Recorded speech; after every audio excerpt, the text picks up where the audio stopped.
ఇక్కడ మీరు చూస్తుంటే 100 సంవత్సరాల చరిత్ర కలిగినటువంటి రావి చెట్టు ఏరులతో సహా బయటకు వచ్చింది. ఇక్కడ చూడొచ్చు, నిన్న రాత్రి తీరం దాటింది మెంద తుఫాను.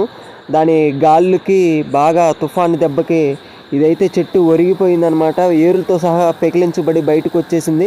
అక్కడ ఒక షెడ్, ఇది ఒక కొట్టు లాంటిది ఉంది, ఒక చిన్న షాప్ లాంటిది, ఆ షాప్ మీద కూడా పడిపోయింది, అది కూడా ధ్వంసం అయిపోయింది.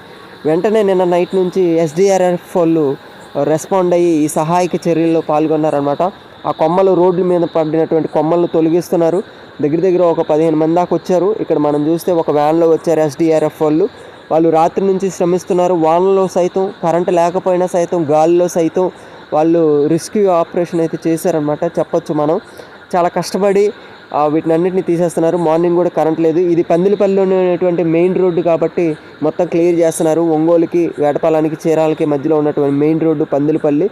దాదాపు 100 సంవత్సరాల చరిత్ర ఉన్నది ఏరులతో సహా బయటకు వచ్చింది. మీరు అర్థం చేసుకోవచ్చు ఏ రకంగా గాలులు వచ్చినాయో అని. వీళ్ళైతే శ్రమించి దాన్ని ఎలాగైనా పక్కకు తొలగించే ప్రయత్నాలు చేపిస్తున్నారనమాట. ఆల్మోస్ట్ పూర్తి అయిపోవచ్చింది. ఎస్డిఆర్ఎఫ్ వాళ్ళకి మనమైతే ఈ సందర్భంగా కృతజ్ఞతలు తెలియజేసుకోవచ్చు. వెంటనే రెస్పాండ్ అయ్యి వీళ్ళు ఉన్నారు.